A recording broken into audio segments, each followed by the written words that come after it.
Hey, good morning. Thank you for joining us. I'm Nick Proto for the News 12 FastCast, 7:30 here on our Wednesday, February 26th. Business owners are letting Augusta City leaders know how the Broad Street construction could impact them. Plans to improve parking and updating the area have some business owners worried about their bottom line. These businesses say they want to be a part of the improvements because they have a passion to serve the community, and that passion is what's driving them to make their voices heard. Tuesday was just a discussion at the committee level, but the administrator was tasked to work with the departments involved.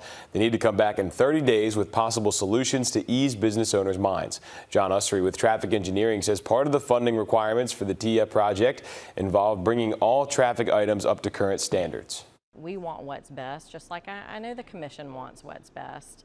I just think we just need to work together to come to a consensus. No matter what challenges come up in the process, businesses say they want what's best for the area. Traffic Engineering says they're updating the website with what people should be aware of when it comes to road closures and construction. Despite the look of it, crews are making good progress on the demolition of the James Brown Arena. After starting back in December, crews are removing old materials from the building. All that's left standing now, the old box offices. Brad Usry with the Augusta-Richmond County Coliseum Authority says before they start building up the new arena, they'll have to tear it all the way down. I mean, the first thing, you won't see it going up, you're going to see it going down, is the filling that hole. I'm going to be so glad to see that hole go away because it's been heartache for us as an authority because it's a water pit. And so we've had to pump water for 40 plus years down there. Over the next several weeks, crews will begin to fill the hole where the arena stood with ground cement from the old arena. Leaders and construction crews say while progress is slow, there will be a site cleared by Masters Week. Usry hopes they can be completed with the project in time for the class of 2027 to walk across the stage. New this morning, a motorcyclist is dead from a crash overnight. We first got word from the Richmond County coroner that it happened on the Bobby Jones Expressway. The coroner's not releasing the name yet until family's been notified. Authorities tell us deputies responded after 11 o'clock last night at mile marker 11.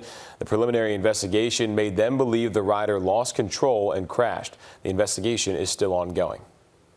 To a developing story in Augusta, a 19-year-old injured after a shooting last night. The Richmond County Sheriff's Office says deputies were called to Tuttle Street around 9 o'clock. That's when they found the young man.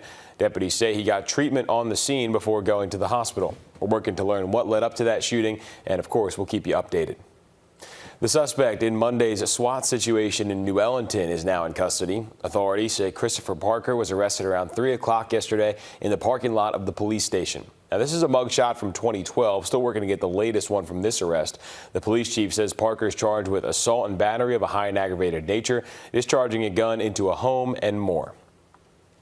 Waynesboro police are looking for these two people in connection to a shooting, and they need your help to find them. Officers say a man was shot in the leg Monday night in his apartment. That happened at Burkstone Place. The picture they shared with us showed two people knocking on his door. They then go inside and demand he hand over his money. If you know who these suspects are or details related to the case, give the Waynesboro Police Department a call. FEMA wants to remind you to answer unknown numbers. I know it's kind of against what we normally tell you, but answer those unknown numbers if you've applied for Hurricane Helene help. The agency says they're calling applicants now to make sure they get what they're eligible for, whether that's housing, funding, or referrals to other organizations. If you haven't gotten a call, check out your contact information on disasterassistance.gov. Make sure that's right. You can also check in by calling the helpline at the number on your screen there, 800-621-3362. More leaders in our Georgia counties are set to vote on the state homestead exemption tomorrow. The city of Grovetown will hold a special called meeting at 6 o'clock where the community can listen in.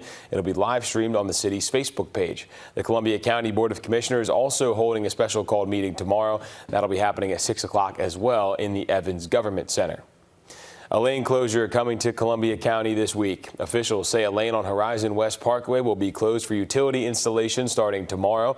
That closure should last from 9 to 2:30 on Friday, March 7th. Officials say to expect delays and find alternate routes. Two local organizations are working together to give seniors an unforgettable experience. The JAS Foundation and the Blanche Sulin Cultural Impact Series Endowment are offering seniors the chance to see Broadway's shows at the Columbia County Performing Arts Center. I would like them to better their lives, to have a great evening out. Sometimes they can't get out and go and experience a Broadway show that they might never have been able to in the past, and just have a great experience. The move is to honor the seniors, as both organizations were founded in honor of their grandparents. The next show is Pretty Woman the Musical on April 24th, followed by Chicago the Musical in May. That's going to do it for the news side of things this morning. Let's go ahead and send it over now to First Alert meteorologist Tim Strong. The sun's starting to come up a little bit earlier than we're used to now, Tim, but the weather is staying a bit chilly. It is in the morning here. We're looking at temperatures anywhere between the upper 30s and low 40s. We are talking a little bit more about that air quality alert, though, because of there's controlled burns in the area. If you're sensitive to respiratory issues, you might want to limit your time outside. High pressure over our area and very stagnant air has created a code orange, so unhealthy for some if you kind of fall in that category. People with maybe some heart and lung disease, older adults, you just may want to give it some time. If you want to enjoy some outdoor activities, in moderation, of course, it will improve a little bit more as we get into Thursday. A front will be moving through, and the chance for some rain will be passing on by, but it will be a little bit more windy too. This morning, we're looking out at kind of a hazy sunrise. Beautiful morning, a little chilly, 38 degrees with light to calm winds. Anywhere between the upper 30s and low 40s is where we're looking at for temperatures between Barnwell and Saluda. Also Crawfordville at that 37, 39 mark. Big jump though. You're ready for a warm afternoon. Couple of warm ones coming today and tomorrow. Could be real close to that 80-degree mark. And it's very far out towards the end of the week. We're looking at the weekend to stay warm. We'll take a little bit of a dip by Friday. That front tomorrow bringing a late afternoon chance for rain. 40s will stay with us. Well, 68 is still a little above average. That's a nice Friday. And then we jump back into middle 70s and sunshine on Saturday. Have a great day.